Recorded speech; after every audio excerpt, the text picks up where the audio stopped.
नमस्कार। आज का हमारा टॉपिक रहेगा रुधिर परिसंचरण तंत्र से संबंधित एमसीक्यूज। रिट लेवल 2 साइंस के सिलेबस के अकॉर्डिंग हम चल रहे थे। आपके सिलेबस में एक टॉपिक दे रखा था मानव के विभिन्न तंत्र। उन विभिन्न तंत्रों में पहला हमने लिया था पाचन तंत्र, उससे संबंधित एमसीक्यूज भी कर लिए थे। दूसरा लिया था रुधिर परिसंचरण तंत्र। रुधिर परिसंचरण तंत्र चैप्टर को हमने दो भागों में बांटा था, जिसमें हृदय और रुधिर वाहिनियों से संबंधित बातें हमने कल की क्लास में देख ली थी, और इसकी अगली क्लास में हम रक्त और रक्त समूह से संबंधित बातें देखेंगे। लेकिन जो पहला पार्ट किया है उससे संबंधित एमसीक्यूज आज आपके सामने लाए जा रहे हैं। तो देखिए, पहला जो क्वेश्चन है वो क्वेश्चन है, सर्वप्रथम रक्त परिसंचरण तंत्र का अध्ययन किसने किया था। तो हमने इसमें पढ़ा था कि 1628 के अंदर विलियम हार्वे ने सबसे पहले रुधिर परिसंचरण तंत्र का अध्ययन किया था। तो इसका उत्तर आएगा आपका हार्वे। ये जो नाम लिख रखा है लेंस टीनर, कार्ल लेंस टीनर का नाम हम पढ़ेंगे जब ब्लड ग्रुप पढ़ेंगे अगली क्लास में, वहां पे। अगला क्वेश्चन दे रखा है आपको, पेस मेकर का संबंध किससे है। आपको बताया था कि पेस जो है इसका मतलब होता है स्पीड या गति, यानी गति बनाने वाला। अब किस चीज की गति? हृदय धड़कन की गति। तो उसे क्या कहा जाता है? Pacemaker. हमने ये देखा था हृदय के अंदर ये जो दायां आलिंद है, दाएं आलिंद में यहाँ एक संरचना पाई जाती है जिसका नाम था S A node. S A node को हिंदी में बोलते हैं शिरा आलिंद नोड या साइनोएट्रियल नोड। यहाँ से विद्युत रासायनिक तरंगें उत्पन्न होती हैं जो पूरे हृदय में मांसपेशियों द्वारा फैलती हैं, और हृदय की जो गति है, धड़कन की गति, हृदय धड़कन की गति कितनी रहती है आपकी? 1 मिनट में कितनी बार धड़कता है? 72 बार। तो ये गति मेंटेन करके कौन रखता है? ये एस ए नोड। इसीलिए इस एस ए नोड को गति प्रेरक कहा जाता है, या इंग्लिश में इसका नाम दे दिया जाता है पेसमेकर। अब ये पेसमेकर हमारा कैसा पेसमेकर है? प्राकृतिक। लेकिन यदि ये खराब हो जाता है, इसमें कोई विकृति आ जाती है, तो ये एक बैटरी का ही काम कर रहा है जिससे विद्युत रासायनिक तरंगें निकल रही हैं। तो यहाँ एक बैटरी डाली जाती है और वो किसकी बनी होती है? लिथियम की। इसे हम बोलते हैं कृत्रिम पेसमेकर। तो प्राकृतिक पेसमेकर पूछा जाए तो कौन है? ऐसे नोड। और कृत्रिम पेसमेकर पूछा जाए तो किसकी बैटरीज होती हैं? लिथियम की। तो पेसमेकर जो है वो हृदय धड़कन की गति को नियमित करता है, स्पीड को बनाए रखता है। तो यहाँ आप देख रहे हैं क्वेश्चन कि पेसमेकर का संबंध किससे है।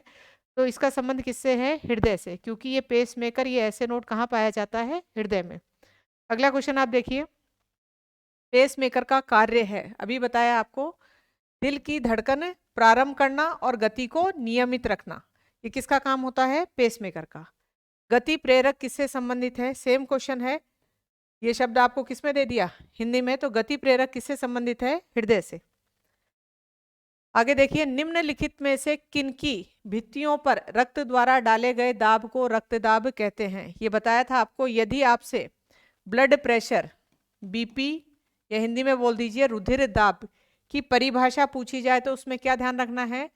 ब्लड प्रेशर यानी रुधिर दाब, रुधिर द्वारा लगाया गया दाब। लेकिन रुधिर द्वारा किसकी दीवारों पे? हमारे शरीर में दो प्रकार की वाहिनियां पड़ी थी, रक्त वाहिनियां। आपने एक तो पड़ी थी शिराएं, और दूसरी बताई थी धमनियां। इन दोनों में रक्त बहता है, लेकिन रक्त जो धमनी की शिरा, धमनी की दीवारों पे जो दाब डाल रहा है, उसी को हम क्या काउंट करते हैं? रुधिर दाब। क्योंकि शिराओं की दीवारों पे जो दाब डाला जाता है वो प्रेशर बहुत कम होता है और उसको हम माप नहीं सकते। बीपी मापने का जो यंत्र होता है स्पिग्नोमैनोमीटर, जिसमें एक पट्टा जो है हाथ पे यहाँ बांधा जाता है, वहां पे आप हाथ में देखेंगे एक धमनी है, उस धमनी का नाम है ब्रेकियल धमनी। इस धमनी से बीपी नापा जाता है। इसलिए परिभाषा में भी आपको ध्यान रखना है कि रुधिर दाब किसकी दीवारों पे लगाया गया दाब? धमनी की दीवारों पे लगाया गया दाब क्या कहलाता है? रुधिर दाब कहलाता है। कौन सी धमनी से नापते हैं? ब्रेकियल धमनी से। कौन सा यंत्र है? स्पिग्मोमैनोमीटर। और नॉर्मल बीपी होता कितना है वयस्क मनुष्य का? तो 120/80 mmHg। उसमें ये भी बताया था आपको कि 120 जो है वो तो सिस्टोलिक प्रेशर है, यानी संकुचन अवस्था वाला। जब हृदय संकुचित होकर रक्त धमनियों में डाल रहा है तो प्रेशर ज्यादा आ रहा है। कितना आ रहा है? 120, यानी ये संकुचन अवस्था वाला है। और जब हृदय में अनुशीतलन हो रहा है उस समय जो प्रेशर आ रहा है वो कितना आ रहा है? 80।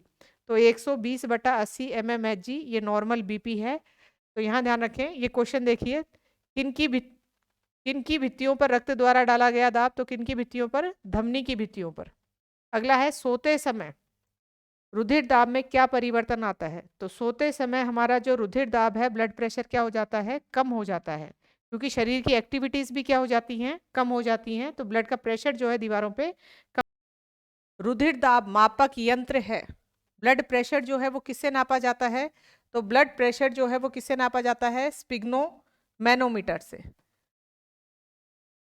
और आपको धमनी बता दी है कौन सी है, ब्रेकियल धमनी काम में ली जाती है। अगला क्वेश्चन है जार्विक 7 क्या है? जार्विक 7 कृत्रिम हृदय है, आर्टिफिशियल हर्ट है। ये आपको बताया था कि हर्ट का यदि आपसे हृदय का काम पूछा जाए तो हमारे शरीर में पंपिंग स्टेशन की तरह काम करता है, रक्त को पंप करता है, इसके अलावा हृदय का कोई काम नहीं है। तो पंपिंग एक ऑर्गन और बनाया गया है, ये एक कृत्रिम हृदय है जिसका नाम क्या रखा गया है? जार्विक 7। ये कब काम आता है? देखिए, किसी व्यक्ति का यदि हार्ट फेल हो गया है और हार्ट फेल की अवस्था में उसकी मृत्यु हो सकती है। अब हार्ट फेल व्यक्ति को इस इलाज से बचाया जा सकता है, किस इलाज से? उसके शरीर में किसी दूसरे व्यक्ति का हार्ट लगा दिया जाए, यानी हार्ट ट्रांसप्लांट कर दिया जाए। हार्ट ट्रांसप्लांट को हिंदी में बोलते हैं हृदय प्रत्यारोपण। अब दूसरे व्यक्ति का हार्ट यदि ट्रांसप्लांट कर रहे हैं तो मृत का ही लेंगे। अब इसमें यहाँ आप ध्यान रखेंगे कि हार्ट फेल से हार्ट ट्रांसप्लांट तक बीच का जो टाइम निकल रहा है कि मृत शरीर से हमें हार्ट प्राप्त हो, वो जो बीच का टाइम निकल रहा है उस टाइम तक उसके शरीर में रक्त की पंपिंग कौन कराएगा? तो किसको यूज किया जाता है? जार्विक 7 को। जार्विक 7 जो है ये परमानेंट रूप से काम नहीं आ पा रहा है, मनुष्य के अंदर ये रक्त की पंपिंग करता है, लेकिन इसकी जो अवधि है वो 1 साल से कम की है। यानी किसी व्यक्ति का हार्ट फेल हो गया है तो 1 साल तक, ज़्यादातर 10 महीने तक ये पंपिंग वाला काम कर सकता है। उसके बाद उसमें या तो हार्ट ट्रांसप्लांट किया जाए, नहीं तो उस व्यक्ति की क्या हो सकती है? मृत्यु हो सकती है। तो आपको ध्यान रखना है जार्विक 7 क्या है? कृत्रिम हृदय है, जो अभी खाली इतना ही काम आ रहा है कि हार्ट फेल से हार्ट ट्रांसप्लांट के बीच का जो समय अंतराल निकल रहा है उस समय व्यक्ति के शरीर में रुधिर की क्या कर रहा है? पंपिंग कर रहा है।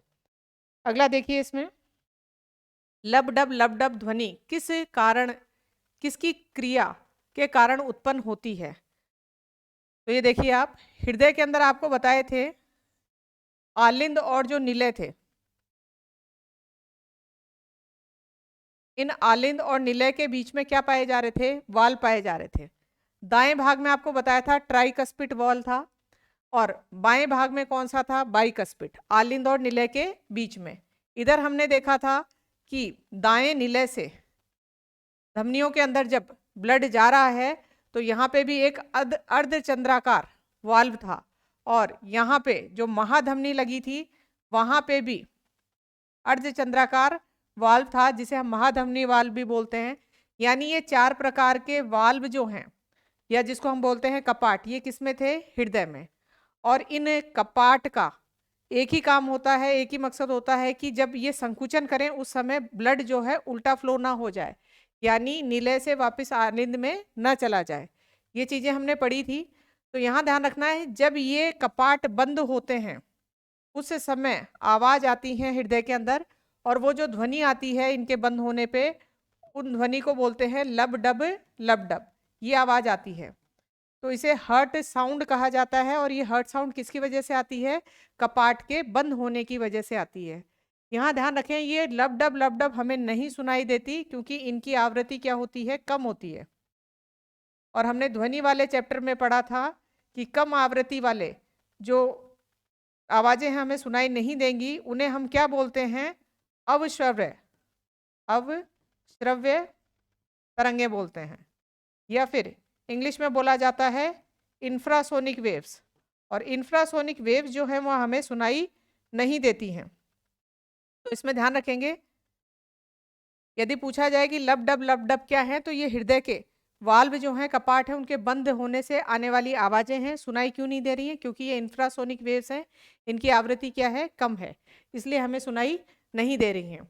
अगली चीज और देखिए, इसमें कई बार इन कपाट में विकृति होने से ये जो आवाज की सीक्वेंस है, जैसे सीक्वेंस ये है कि लब के बाद क्या आनी चाहिए? डब, फिर वापस लब, फिर कौन सी आवाज आनी चाहिए? डब। यदि ये सीक्वेंस गड़बड़ा जाए, यानी लब के बाद मान लीजिए 2 बार डब आ गया, ऐसी आवाजें आ रही हैं, तो इसका मतलब इन वाल्व में क्या है, गड़बड़ है। और इस कंडीशन को कहा जाता है कि हार्ट मरमर कर रहा है, और मरमरिंग जो है इसे बोला जाता है फुसफुसाहट। ये क्वेश्चन भी आता है एग्जाम में कि हार्ट मरमरिंग या हृदय की फुसफुसाहट से आप क्या समझते हैं। हृदय की फुसफुसाहट का मतलब है कि हृदय की जो ध्वनि है उनकी सीक्वेंस चेंज हो गई है, और किस में विकृति है, कपाट में विकृति है।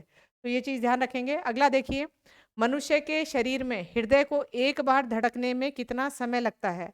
आपको ये चीज़ बताई थी कि 1 मिनट में कितनी बार धड़कता है, 72 बार। और यदि आपको ये निकालना है कि एक बार में कितना धड़कता है, एक बार में कितना समय लगता है, एक धड़कन में कितना, तो 1 मिनट बटा आप क्या कर सकते हो, 72। ये आंसर आपका आएगा 0.8 सेकेंड के आसपास, यानी एक धड़कन को कितना टाइम लगता है, 0.8 सेकेंड। और आपको बताया था कि मनुष्य में एक हार्ट बीट हो रही है, उसमें 2 स्टेप होते हैं, एक तो संकुचन होता है और एक क्या होता है, अनुशिथिलन। संकुचन यानी हृदय कॉन्ट्रैक्ट होता है, और दूसरी स्टेज में हृदय अपनी उसी साइज में आता है, उसकी मसल्स रिलैक्स होती हैं। तो ये दोनों स्टेप कंप्लीट होते हैं तो ये एक हार्ट बीट कहलाती है। और इस एक हार्ट बीट को कितना टाइम लगता है, 0.8 सेकेंड। और 1 मिनट में ऐसी कितनी बीट्स हो जाती हैं, 72 बार ये बीट्स हो जाती हैं। उसके बाद आपको बताया था यदि हार्ट बीट काउंट करनी है तो या तो कान में स्टेथोस्कोप लगा के, जो मरीज है उसकी छाती पे स्टेथोस्कोप को रख के हम काउंट कर सकते हैं कि 1 मिनट में कितनी बार धड़क रहा है। या फिर हाथ में बताया था यहाँ पे एक धमनी होती है जिसका नाम था रेडियल धमनी, उस पे भी आप हाथ लगा के यानी नाड़ी द्वारा महसूस कर सकते हो कि हृदय में धड़कन कितनी चल रही है। आगे देखिए इसमें अगला है, स्वस्थ मनुष्य में प्रति मिनट हृदय का स्पंदन कितनी बार होता है, 72 बार। अगला देखिए, मानव हृदय में कितने कोष्ठक पाए जाते हैं, तो 2 आलिन थे और 2 आपके निलय थे, कितने हो गए, 4। अगला देखिए, नाड़ी दर कहाँ से मापा जाता है। तो इसमें ध्यान रखिए, नाड़ी दर जो हमने बताया था, यहाँ पे एक धमनी थी और उस धमनी का नाम था रेडियल धमनी। और इस रेडियल धमनी का नाम आपको ऐसे भी याद रहेगा, जब हम कंकाल तंत्र पढ़ेंगे तब आप पढ़ोगे हाथ में हड्डियां होती हैं, रेडियस और अल्ना। तो जो रेडियस हड्डी होती है उसके पास में ही आपको एक धमनी मिल रही है जिसका नाम है रेडियल धमनी, वहां से नाड़ी दर नापी जाती है। यहाँ से एक चीज आपको पता चल रही होगी कि नाड़ी की दर नापने के लिए भी धमनी को काम लिया जा रहा है, और जब बीपी ली तब भी धमनी को ही काम लिया जा रहा है। और बीपी के लिए जो धमनी थी उसका नाम था ब्रेकियल धमनी। अगला क्वेश्चन है, एक किशोर वह जो मनुष्य है उसमें सामान्य रक्तदाब कितना पाया जाता है। अभी पढ़ा है हमने 120/80। 120 संकुचन वाला और 80 कौन सा है, अनुशिथिलन वाला दाब है। अगला क्वेश्चन देखिए, दौड़ लगाते समय मनुष्य का रक्तचाप। मनुष्य का रक्तचाप, क्योंकि दौड़ लगाते समय ऑक्सीजन की आपूर्ति ज़्यादा चाहिए हमें, और ऑक्सीजन जो है सभी कोशिकाओं के पास पहुंचाने का काम, ऑक्सीजन हम खींचते तो सांस के द्वारा हैं, तो ऑक्सीजन पहले किसके पास जाएगी, फेफड़ों के पास। और फेफड़ों से जो है ऑक्सीजन कहाँ जाएगी, हृदय में। और हृदय से रक्त लेके जाएगा किसके पास, कोशिका के पास। जब आप दौड़ लगा रहे हो, कड़ी मेहनत कर रहे हो, उस समय ऑक्सीजन की आपूर्ति ज़्यादा चाहिए कोशिका को, क्योंकि कोशिका ऑक्सीजन को काम लेके क्या बनाती है, ऊर्जा। दौड़ लगाते समय बहुत सारी ऊर्जा चाहिए और उसके लिए बहुत सारी क्या चाहिए, ऑक्सीजन। तो ये पूरा रास्ता अपनाया जाएगा, ज़्यादा से ज़्यादा रक्त इधर कोशिका के पास फ्लो होगा तभी ऑक्सीजन की आपूर्ति होगी। और फ्लो जल्दी होगा तो उससे ब्लड का प्रेशर जो है वो धमनी की दीवारों पे क्या हो जाएगा, बढ़ जाएगा। तो दौड़ लगाते समय मनुष्य का रुधिर दाब जो है वो क्या हो जाता है, बढ़ जाता है। एक चीज और क्लास में एक चीज आपको पढ़ाई थी, फेफड़े जो हैं, फेफड़े उसमें जब रक्त जाता है तो जाते समय रक्त का रंग कैसा था, नीला था। लेकिन फेफड़ों से वापस आ रहा है बाहर की तरफ तो उसका रंग कैसा हो रहा है, लाल।